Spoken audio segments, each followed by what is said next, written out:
God is able. From disability to possibility.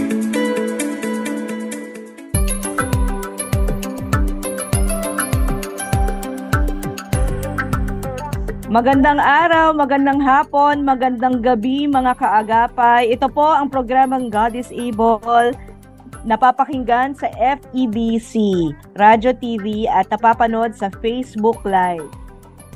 Opo, magandang araw, magandang gabi, magandang tanghali. Bukod dyan, kami po ay mapapanood din sa YouTube channel ng 702 DZS every Saturday from 6 to 7 dito po sa aming partner television channel 185 sa GCTV tuwing alas 9 hanggang alas 10 ng umaga.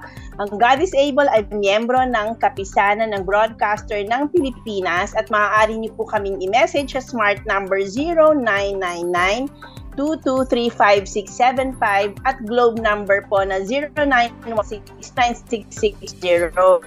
Din tumawag sa landline 86543322 local 401. Magandang gabi, ano man ang araw sa buong mundo. Kamusta, Peggy? Napakaulan ngayon na umaga pero sana ay tumigil-tigil at hindi na lumakas, 'di ba? Oo, sobrang lakas ng hangin. Naku, pero mapalad pa rin tayo at eto, natutuloy ang ating interview dahil sa time connection. Salamat sa Diyos, 'di ba? Ngayon, Doc Ferds, bago ang lahat, no, bago natin isabi ang ating guest, ano nga ba yung God is Able? Sige. Para dun sa mga bagong tagapagpakinig, ang God is Able ay isang organization na may puso para sa mga persons with disabilities at pagpapahalaga sa mga Christian churches at maging sa lighthouse ng komunidad sa buhay ng mga persons with disabilities at ang mga pamilya nito. Ang focus po namin, madami po kaming program. Isa ng program ang Gift of Mobility na dumadaan sa simbahan at sila ang magiging daan upang mapamahagi ang mga assistive devices para makalabas ang mga kaibigan natin may kapansanan na hirap makalakad at maramdaman nila ang buhay na binigay sa kanila ng Panginoon. Madami pa kaming programa, may family camp, may ano. So sa mga ibang episodes, masishare pa at makakuwento pa namin. Pero balik tayo ngayon sa ating guest. Siguro ipakilala muna, Peggy, yung ating guest today. Oo nga, mapalad tayo na kahit busy sila, no? Ito, nag-agree siya to be interviewed this morning. Siya po ang executive pastor ng Favor Church Manila. So, wala pong iba kundi si Albi Jimena. Hi, Pastor Albi. Hi, good to see you guys. If you're watching online, thank you for being here. Thank you, Miss Peggy. Thank you, Doc Ferds and interpreter. Sup? Thanks for inviting me here. What an honor. And I love hearing what you're doing, especially for those people with disability. Warms my heart so much. Nakakataba ng puso na may mga organization na ginagawa yung mga gantong bagay. At kaya po nandito si Pastor Albi. Kitang-kita niyo po, 'di ba? Masyado siyang alive na live. Kasi active. Oo, masyadong ganon. So, one time po kaya namin siya na invite because Doc Ferds heard na sa pulpit ay nagsabi siya na siya ay diagnosed na merong ADHD. Hindi ba, Doc?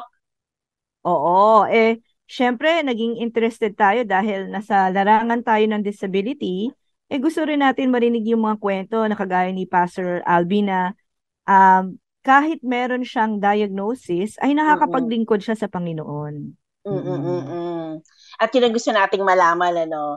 So, Pastor Albi, kailan ka na-diagnose na ikaw ay merong ADHD? Well, clinically diagnosed 2 years ago siguro. And pero siguro from the simula nung bata pa lang ako, yun na yung label ko na makulit na pero hindi siya ADHD, parang ang label sa akin is makulit, maharot, mga ganun, parang di mapakali, ganyan. So, yun na yung Tagalog version ng ADHD, makulit. Tapos 2 years ago, kasi kinasal ako. So, I got married. And then, napapansin ng asawa ko na parang, alam mo yun, hindi nga ako mapakali. Tapos parang, Mm-mm. hindi ako makafocus. Tapos, hindi ako makabasa ng libro, ganun-ganun. Tapos, parang I always assume na I have a problem. I always assume na parang, this could be ADD, this could be ADHD. Pero challenge lang ako ng asawa ko na like, you kept telling people na parang may ADHD ka, na undiagnosed. And why don't you have yourself check? Parang, yun yan, may card naman kami, libre naman. So, parang, like, why not? Para I put a label on what I'm actually going through. Para I need more guidance or parang I would have more clarity rin kung ano ba talaga to. So, finally, nagkaroon ako ng lakas ng loob na pumunta sa doctor. Tapos, nag-test ako ng exam. Parang 72 items ata yun. Parang Wow, 1 being the lowest, parang 4 ata being the highest. Parang lahat ng sagot ko sa tanong 4. Tapos sabi ng doctor, parang, okay, hindi ko na kailangang i-assess to. Meron kang ADHD. So yun, sorry, that to answer your question, 2 years ago, and positive tayo. Positive. Okay. Pero pastor, nung bata ka, 'di ba sabi mo nga makulit. So paano ano yung nasabi ng mga ibang tao na naisip na napakakulit mo? Gaano ka ba kakulit dati? Sige, siguro hindi ko na lang i-explain kung ano, pero sabihin ko na lang mga injury ko. Nung bata ako na yung mga kapatid ko, hindi sila nagkaganton. Kasi parang alam mo yung pag nag-uusap kayong pamilya, parang never sila nabalian ng buto. Ako parang meron akong sugat dito na lumabas yung buto dyan.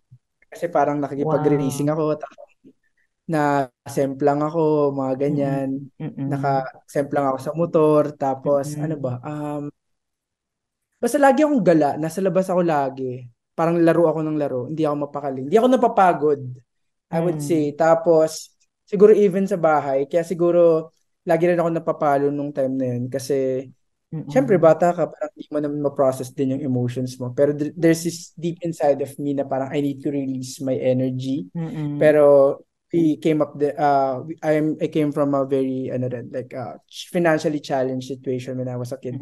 So parang my parents then didn't know what to do. So parang pag makulit ako, pinapalo na lang ako. And then instead na, maglalaro ako or may release ako na lumabas, ganun. So, ganun na ako kulit, na-injure ako palagi, nilagay ko yung bulitas ng pellet gun. Do you know pellet gun? Yeah. Nilagay ko sa ilong ko, tapos sininghot ko. Tapos Okay. plan ko siya ibuga. Ganun. Pero it turned out na pumasok siya hanggang dito. Oh my. Tapos dito sa hospital. So, medyo ganun kalala na kailangan ako ENT, ER, kasi baka naalala ko ng mama, ayoko tapaluin. Ganyan. Kasi pag umiyak daw ako, baka na pumasok sa utak ko yung bulita. So, ganun. Like, yun. Doon ako na-diagnose nung bata, ganun na talaga yung situation ko. Pero never namin in-acknowledge na it's a serious problem at that time. Kamusta naman ang studies mo noon, Pastor? Kasi 'di ba, ang likot mo, tapos ang nangyari ay kung saan ka gumagala. So kasi isa rin yun sa hallmarks ng ADHD na hindi lang kasi makulit. So parang affected yung ibang aspects ng buhay. So hindi lang yung sa bahay, pero sa pag-aaral. Kamusta ang pag-aaral mo noon? Yeah, so before we start, siguro yung ADHD stands for Attention Deficit Hyperactivity Disorder. So, the word it says, kulang ako mahirap ako mag-focus, pero may hyperactivity ako compared to ADHD, walang hyperactivity. So yung studies ko, ever since challenge na ako, na rin nga nyo siguro, Doc, tsaka Miss Peggy, na 3 beses ako na grade 1, kasi alam mo yun, parang hindi ako makafocus magbasa, hindi ako makafocus matuto. Ang hirap talaga ng learning development ko nung bata ako. And so 3 beses ako umulit, and then siguro dahil tumanda na ako, parang yung 3rd grade 1 ko, 9 years old na ako. Parang I was kind of forced to learn. And then nung grade school, okay naman, parang getting by, parang not excellent, pero getting by yung nangyayari sa akin para makapasa lang. And then, siguro naalala ko na talagang challenge ako nung college. Kasi nung nag-college ka, parang mas marami ng on the line. Parang pag bumagsak ka, ulitin mo talaga yung subject. Pag bumagsak ka, babayaran mo uli yung subject na yun. So parang doon na yung parang, oh my gosh, parang meron ng on the line. Unlike nung high school ka, I came from a public school, na parang, okay, 75, pasado ka pa rin. Diba? 80, pasado ka pa rin. Pero doon na, parang naalala ko lang yung vivid memory ko nung first year college ko is pagkapasok ko pa lang, sabi ko magfo-focus ako. Alam mo, hina-hype ko yung sarili ko. At this time, di pa ako diagnosed. Pero alam ko lang na may nahirap ako mag-focus. Yun yung awareness na meron ako. So, makikinig ako sa prof, siguro mga 10 minutes, 15 minutes. Tapos after nun, parang, alam mo yun, parang may temptation for me to, oy, isipin mo na yung next subject, oy, isipin mo yung mga homework na di mo nagawa, oy, i-text mo si ganito. So, parang, out of nowhere, parang kukunin ko yung bag ko, kunin ko yung ibang notebook ko, may isip ako na, nga, no, hindi ko pa nagawa yung next subject, uy, may report pala kami, uy, alam mo yun, and then turn out na parang feeling ko those things are more important as of like being present in the moment in that current subject. So it was hard talaga, it was hard, and I'm an open book naman. I actually failed 4 subjects in college na I think yung ADHD ko greatly contributed to that, na I failed 4 subjects yung time na yun. Yeah. Balikan ko lang nung grade 1 ka, di ba sabi mo 3 times kang nag-repeat. Pero anong ng parents mo? Ano yung intervention na ginawa sa iyo na paano ka na tinulungan? Siguro context lang, hindi Christians yung family ko noon. I came from a Catholic background. So, and iba rin yung parenting style ng parents ko. My dad is a military. So, di rin siya present when I was younger. My mom naman stay-at-home mom. So, ginawa nila nun, I think the best that they could is to really discipline me with, palo. Yung, alam mo, pinapalo lang. So, pag makulit or pag hindi nagpe-perform sa school, may mga times kasi talaga nagsisinungaling ako nung time na yun na andyan na yung service ko, tapos sasabihin ko na may lagnat ako, oh my gosh. Sasabihin ko na parang may sakit ako, maglalagay ako ng bawang sa kilikili ko. Legit yun. Napanood ko sa Once Upon a Time na lalagnatin ka daw kapag iinit pero daw effective. Effective ba yun, Pastor, na may bawang init? I think effective siya, pero naamoy ng nanay ko, naamoy si bawang yung kilikili ko. So alam niya na nagsisinungaling ako nung time na yun. So yun, parang pinapalo ako papunta sa service. And I love my parents. I honor my parents. But at the time, that's the best parenting that they could do as of the moment, at that time. So yun, parang I know naman, kasi hindi naman nila ginawa yun sa ibang siblings ko eh. Pero dahil nga siguro with what I'm going through, parang hindi sila sanay. Ako kasi yung youngest. So parang yung 3 older siblings ko, hindi naman nila na-encounter yun. So I think it was hard growing up kasi parang, alam yun, in my head, willing naman akong matuto. In my head, willing naman ako na mag-aral. Pero parang may missing piece, kumbaga, na parang yung willingness ko, pero may missing piece dito na to get to that goal. Hindi ko talaga ma-figure out. And the way my parents handled it at that time, hindi siya nag-help. Para po sa kapakanan ng mga bagong naka-tune in, ang guest po natin ay si Pastor Alby Jimena ng Favor Church Manila. Yun nga po, kasi dati, di ba, Pastor, ang talaga namang intervention ng mga magulang, palo talaga eh. Yeah. Kahit naman sino sa atin, parang yun yata yung na-experience yung palo. No, kasi that time, hindi pa naman... Oo, hindi pa, yan, ganyan, wala pang label na ADHD kasi, tsaka wala pang, mga undiagnosed yung mga tao, di ba? Kasi nga, ngayon lang natin nakikita talaga yan. So, tingin mo po, no, Pastor, kasi di ba, ngayon, iba na yung klase ng discipline na sa'yo, palo, di ba? Ngayon, sa iba, parang, okay lang na hindi paluin, pero, kailangan ba na meron pa ring palo? Kasi kagaya mo, na ano ka sa ganun, parang, now naman na-take mo siya as parang okay lang sa'yo di ba? Pero yung sa mga, para po sa mga nakikinig natin, tama po ba na maging intervention lagi yung palo? Yeah. Yeah, so siguro sa akin, iba-iba naman parenthood eh. Like it's not black and white in the Bible, I would say. Na, di ba, parang may ibang approach, merong kailangan discipline them with the rod, ganyan. Pero I would say as a parent, parang you have to find your own conviction in terms of these things. And you're not coming from anger. You're not coming from ganito dinisiplinado ng parents ko. So that's why I did. Like I think we have to pray about it. Like how we would approach things. Kasi ako, my wife and I, we don't have kids yet, but we're planning to have one. And we're kind of talking about it na parang may mga nakakausap kami sa church. So, for example, yung sa Palo, ang ganda ng isang nakakausap ko. It's like, how do you discipline your kids? Namamalo ba kayo? Sabi nila, yes. Pero we communicated with our kids na may tier, may level. Parang if it's lying, stealing, diretso, palo na yon. And they know ilan. Parang pag lying, 10 agad, sa puwet, ganyan. So, pero kapag, kunwari, disobedience, may warning sila na isa. Tapos pag warning 3, hindi ka pa sumunod, then that's it. And I think ang goal lang dito is the kids would know the expectation na parang, okay, kasi that's what we're teaching the kids. Like, there's consequences. Ay, di naman natin sila spoil.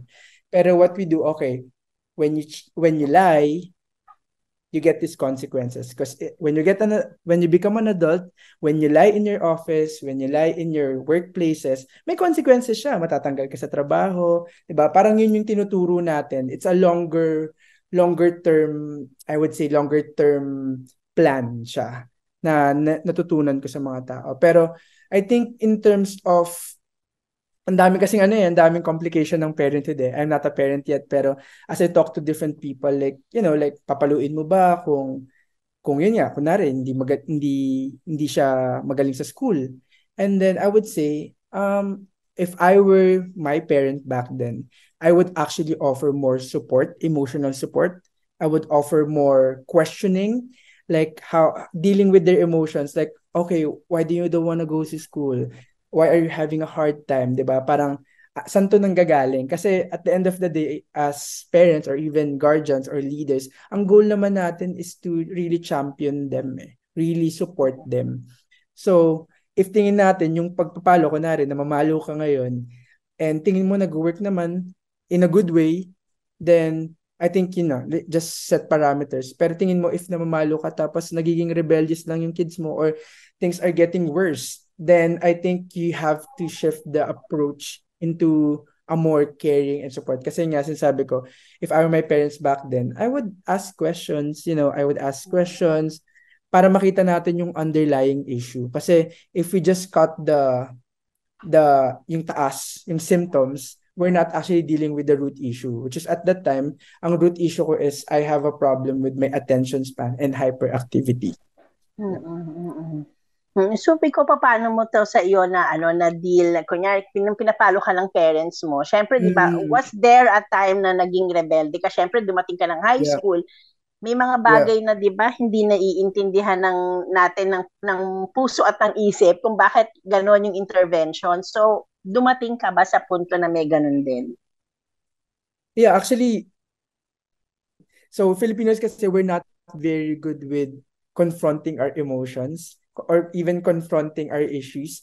So, ang madalas na ginagawa natin, and nalaman ko lang to through my inner healing journey, because I've been through inner healing journey and counseling and tons of, really revisiting my past. So, parang ako, ang na-realize ko lang talaga is, hindi ako nagkaroon ng peace with my past. Kasi hindi ko siya hinarap, hindi ko siya hinarap at hindi ko siya dinil. So, ang nangyari is parang lumalabas na lang siya. Anger issues, defensiveness, I'm emotional, I'm immature, stuff like that. Pero yung rebellious stage ko, as you were saying, Miss Peggy, is talagang lumabas siya out of revenge siguro nung time na yon.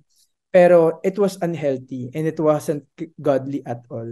So, ang nangyari is talagang instead of me having resentment towards my parents, yun nga, sinasabi ko nga na ginawa lang nila yung best nila at that time. And as an adult, meron akong decision talaga to forgive them, na ibigay na talaga sa Lord to.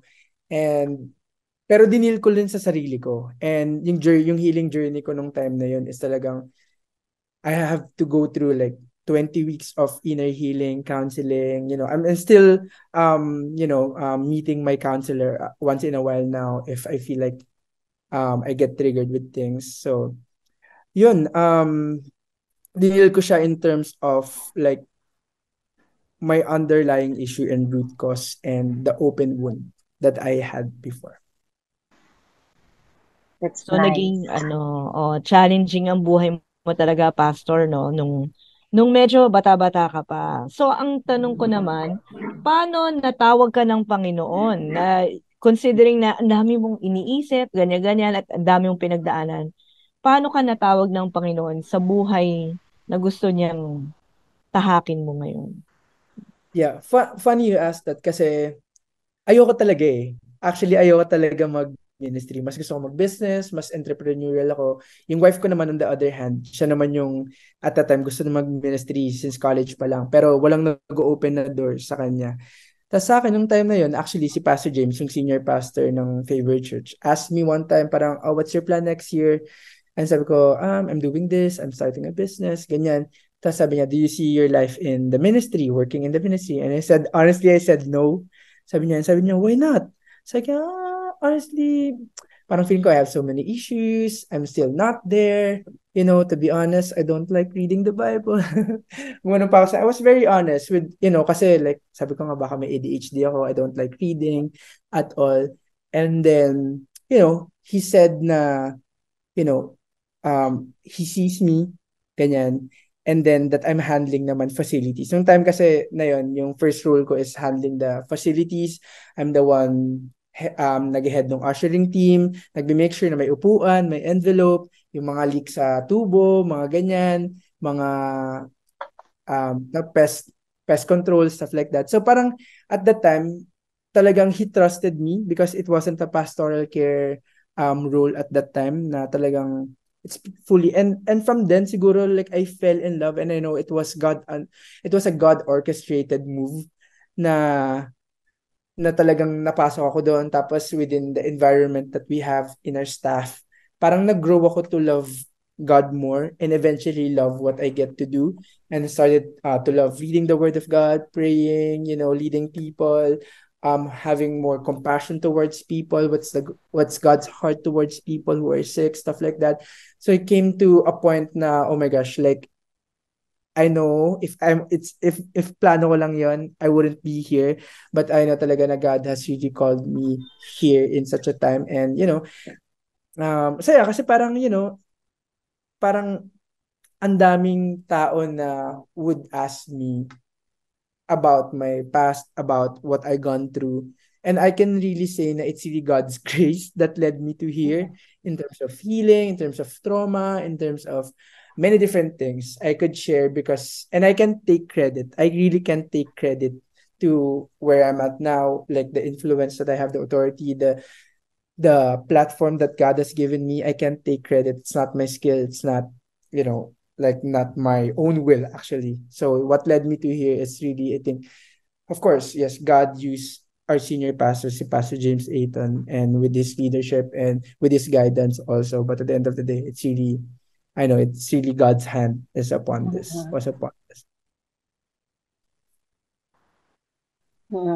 That's good to hear, no? Kasi yung iba, parang reluctant sila, di ba? Pero ikaw, actually, naging honest ka about yung journey na tinanong sa'yo. Kahit ayaw mo, naging honest ka na you said, na hindi mo nakikita yung sarili mong ganun. So, di ba, yung glory ng Diyos ngayon na nakikita sa'yo. So, paano mo ngayon dinideal sa life mo? For example, may mga lumapit sa'yo, syempre, di ba, sabay-sabay, ADHD ka, di ba? So, paano mo ito tinitake? Paano ka nakakapag-counsel lang sabay-sabay? And yung mga problema na sabay-sabaw, how do you go about it? Yeah, sure. I don't. Joke lang. Honestly, good question siya kasi siguro unang nakatulong sa akin kasi nung nag-transition na ako from facilities to a more pastoral care role, I was already married at that time. So, parang may accountability ako, sense of accountability with my wife. Kasi parang, alam mo yun, like, we both know what these people are going through, or like what pastoral care concern yung kailangan namin i-deal, sinong kailangan namin kausapin. So that's the practical side of things. Like may accountability partner ako, which is my wife at the time. And at the same time, ang ganda kasi ng nung nagpa-check na ako sa doctor, sabi niya na parang, you actually need to use tools. And sinabi niya even, hindi kasi ako nagme-medicate now, although sinabi niya kung may mga seasons na mabigat, maybe marami kayong ginagawa sa church, or, like it's just a stressful environment. At times, I can recommend you, prescribe you medicine to help you with your stress level, ganun. So, to answer your question is, aside from the accountability, actually may tools akong ginagamit na apps lang sa phone, and yung app na yun really helped me to remember. Kasi may binabasa akong book, yes, nagbabasa ng book. May binabasa akong book na pangalan niya is Second Brain. So this book tells us basically na kailangan may second brain tayo for storage. And our brain is actually designed to think. It's actually designed to ideate, create ideas, problem solving, love people, stuff like that. Pero yung mga information about birthday ng mama mo, or meeting mo for next week, or people that you're gonna see, or you're gonna catch up with, the people that you have to meet because of conflict resolution, you actually doesn't need to have to store that. Your brain doesn't need to store that. Pero kailangan mo siyang ilagay somewhere para hindi mo makalimutan. So, yung app na to, actually, hindi ako sponsor dito. Wala akong share dito. But the app is called Todoist. Todoist. Todoist. So, para siyang ganito siya. So, pakita ko sa inyo. Ayan. So, app siya na ganyan na basically, isa siyang to-do list. So, parang madali kasi yung interface niya. Kunwari may lumapit sa akin, si Miss Peggy, for example. I have a problem with someone from church. Ganun. Na-scam ako, for example lang. Alam ko na it's not urgent.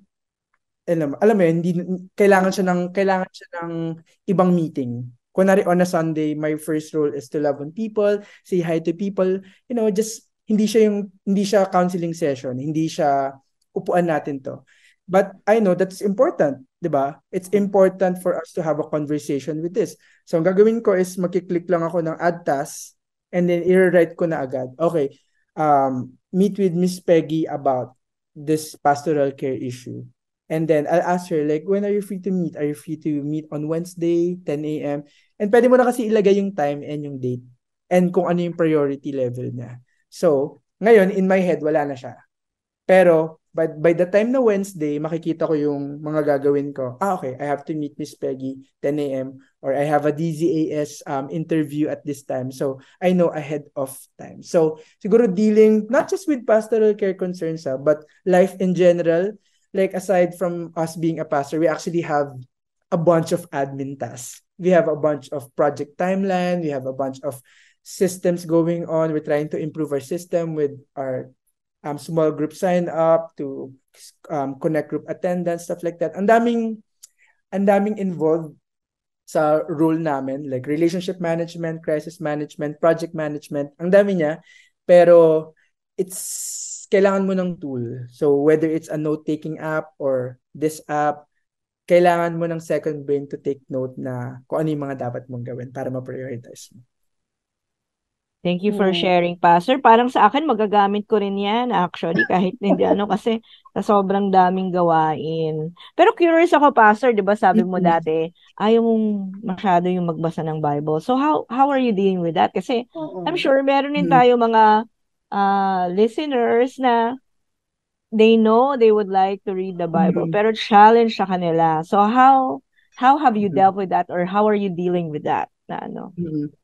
Sige, good. Siguro okay, more than the practical, I think it's a spiritual thing also, na kailangan muna clear yung conviction natin and clear din yung drive natin in reading the Bible. So I think when I was younger, yun yung wala ako. Parang I was just taught and wired to read the Bible because it's required or like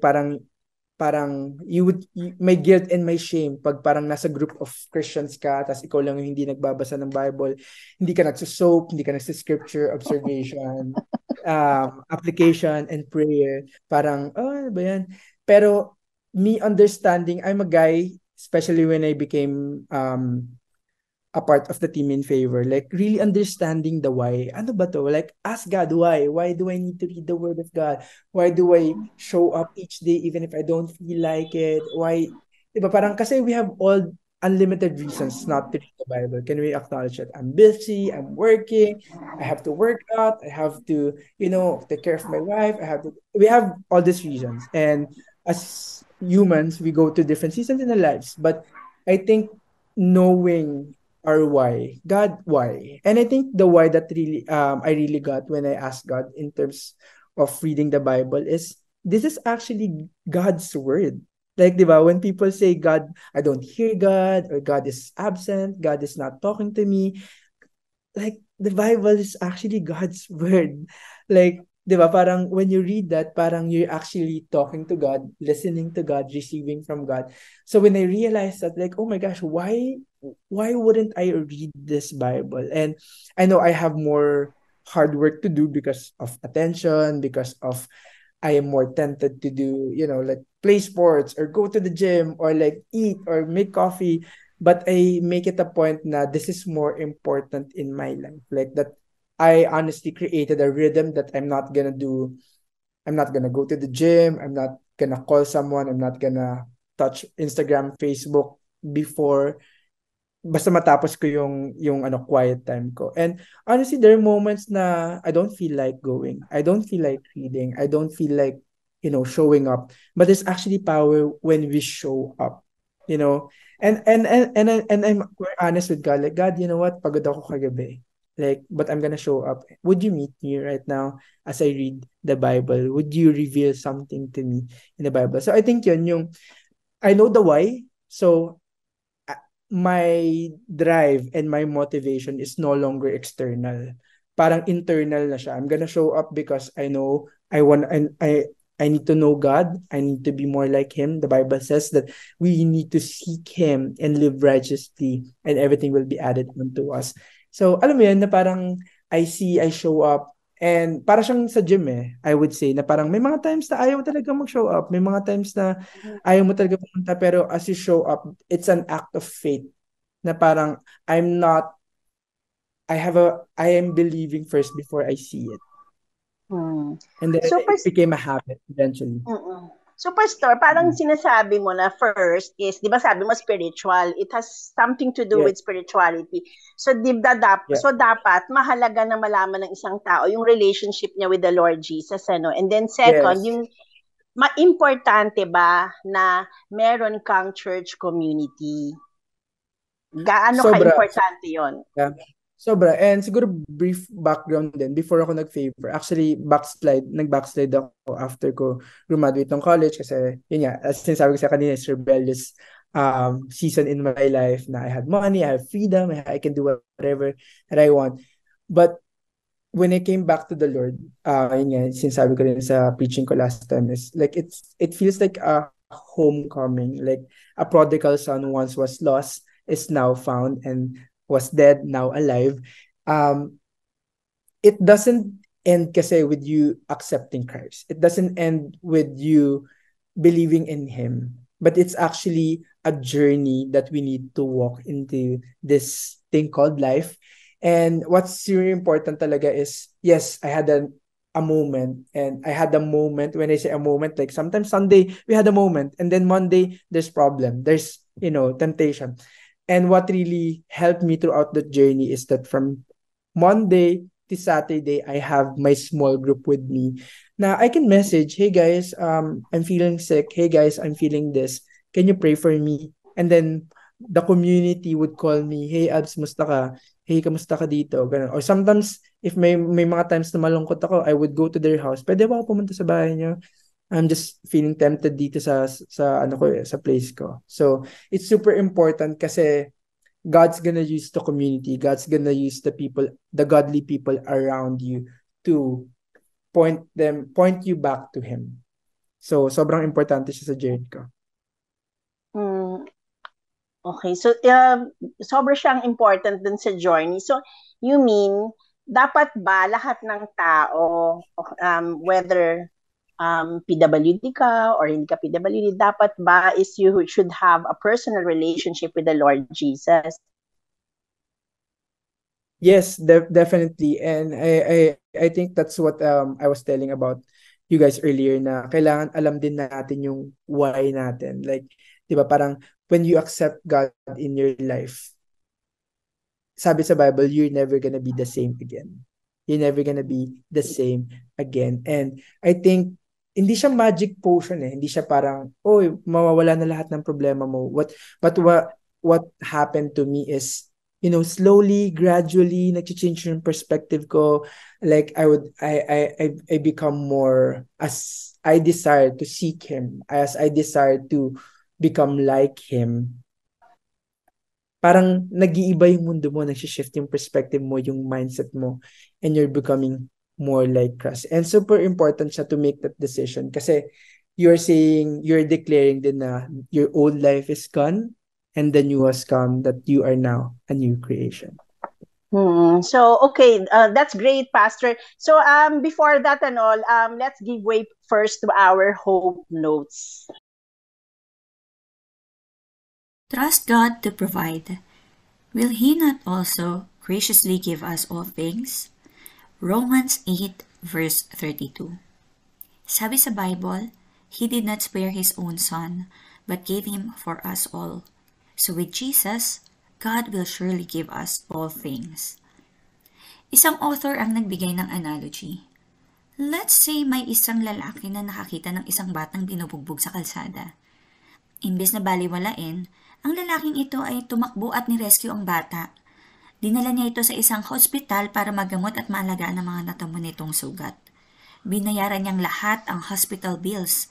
At nang malaman niyang ulila na pala ang bata, inampon niya ito at tinuring na parang isang tunay na anak. After a few months, isang gabi, narinig niyang umiiyak ang bata kaya tinanong niya ito. Ang sabi ng bata, "Daddy, nag-aalala ako para sa hinaharap. Saan ako kukuha ng makakain? Paano ako bibili ng damit na susutin ko para di ako lamigin? Saan ako matutulog?" Kaya ang lalaking sumaklolo sa kanya ay naguluhan at sinabing, "Hindi pa ba sapat ang pinakita ko sa'yo? Hindi mo ba naiintindihan? Nirisk ko yung buhay ko para sagipin ka habang binubugbog ka. Binayaran ko ang lahat ng gastos mo sa ospital. At ngayon, dinadala mo na ang apelyido ko. Tinatawag na kitang anak. Gagawin ko ba ang lahat ng iyon at hindi pupunan ang mga pangangailangan mo sa hinaharap?" Sa totoo lang, hindi ka ba sinagip ni God para lang mag-worry ka? Tuturuan ka ba niyang maglakad para lang makita kanyang bumagsak? Magpapapako ba siya sa cross para sa mga kasalanan mo? Pagkatapos ay hindi papansinin yung mga prayers mo? Come to think of it. Tinutokso lang ba tayo ng scripture nung sinabi sa Psalm 91 verse 11 na He has put His angels in charge of you to watch over you wherever you go? Kaya anong dapat nating gawin ngayon? Ang salita ng Diyos ay maaasahan at totoo. Kaya alisin na natin ang ating mga doubts at worries at maniwala tayo that God will graciously give you all things. Word for you today. Okay, thank you for that sa Hope Notes natin with Jill and Lance. By the way, Pastor, since we have only limited time, no, so can we ask you to give your, how do you encourage yung people, and then please pray for them also, na baka at this time merong mga nakikinig, so papaano mo sasabihin sa kanila na gaano ka-importante ba talaga ang Panginoong Hesus sa ating buhay at gaano yun sa'yo nakatulong? Yeah, thank you. Honestly, thank you. Salamat sa lahat ng nakikinig at lahat ng nanonood. Maraming salamat na nandito kayo. I know, hindi to aksidente na nandito kayo ngayon na nakikinig at na papakinggan nyo yung random story ko about, ADHD. But more than all of us, we are going through something, whether it's ADHD or any other sickness. We are and we will go through giants and challenges in our lives. But you know what? Sobrang importante na meron tayong Panginoon kasi siya yung firm foundation natin.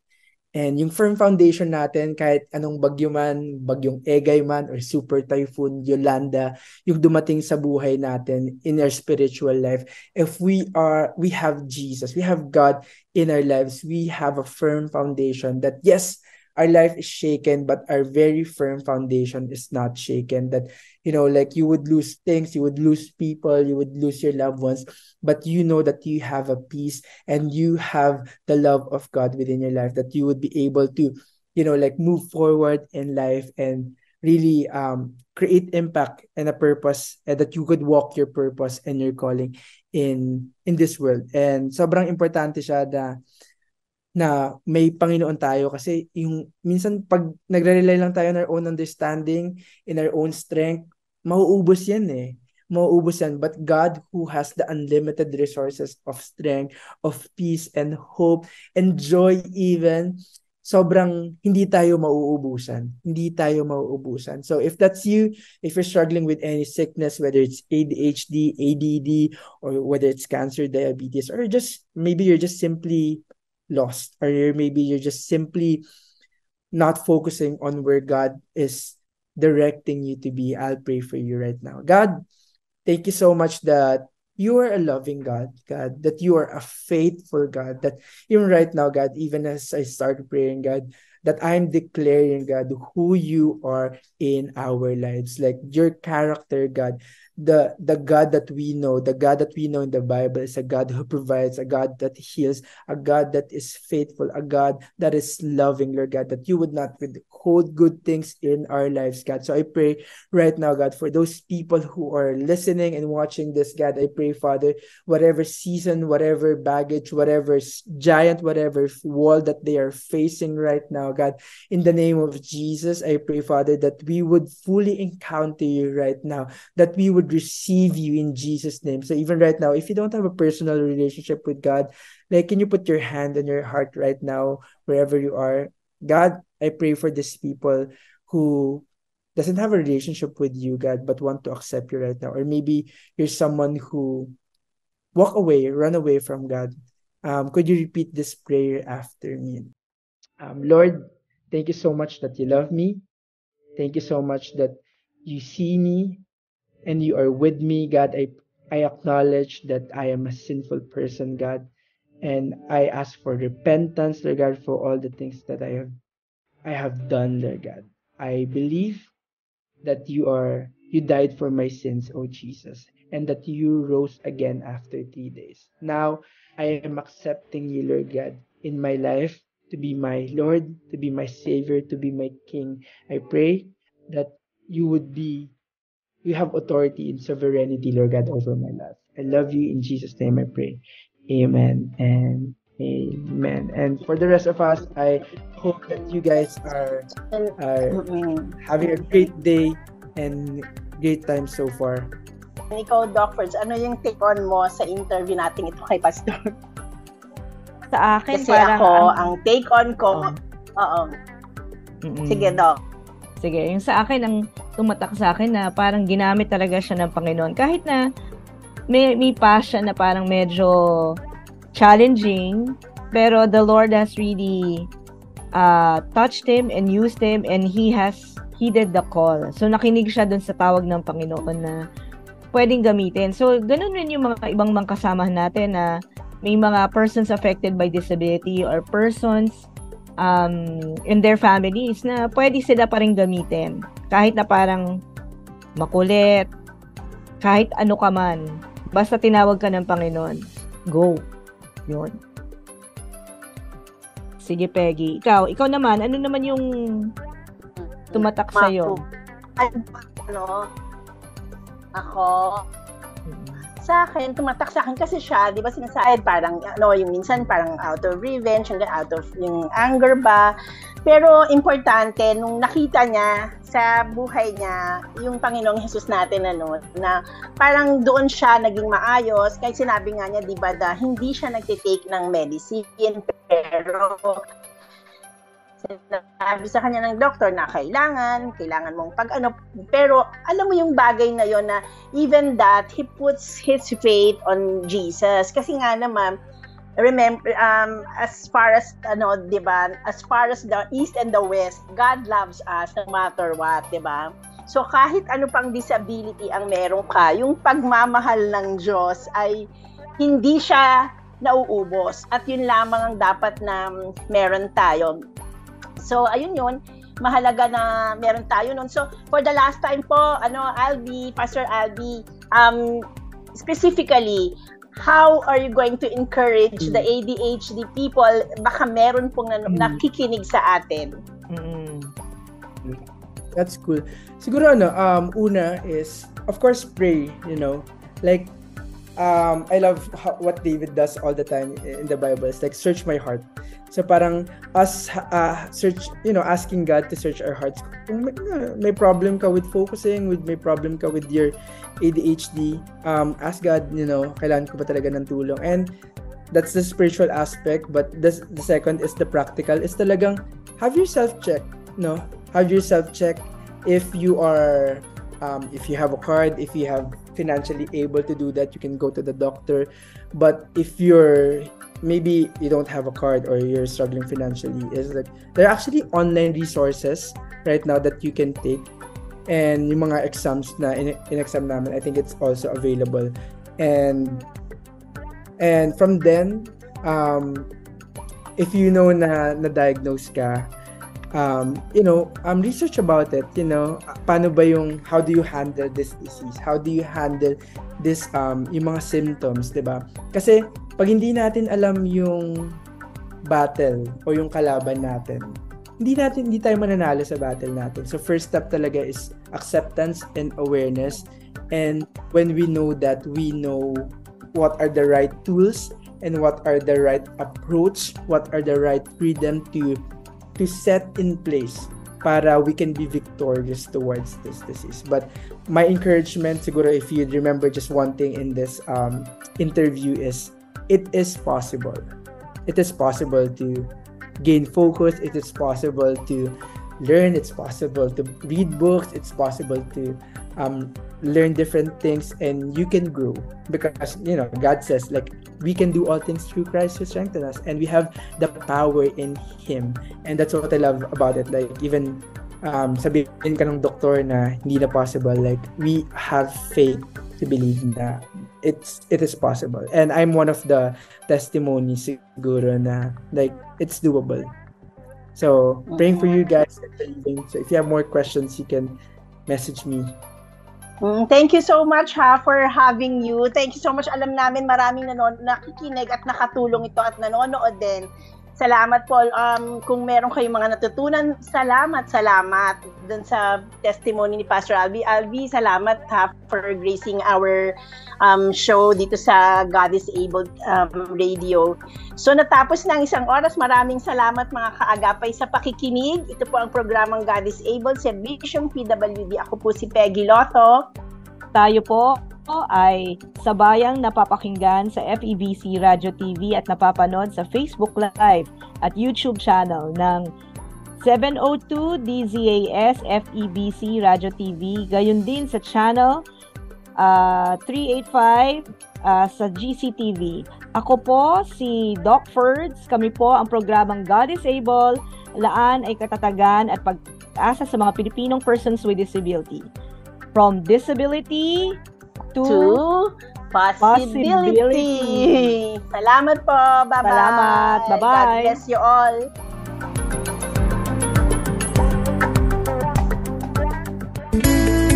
God is able. From disability to possibility.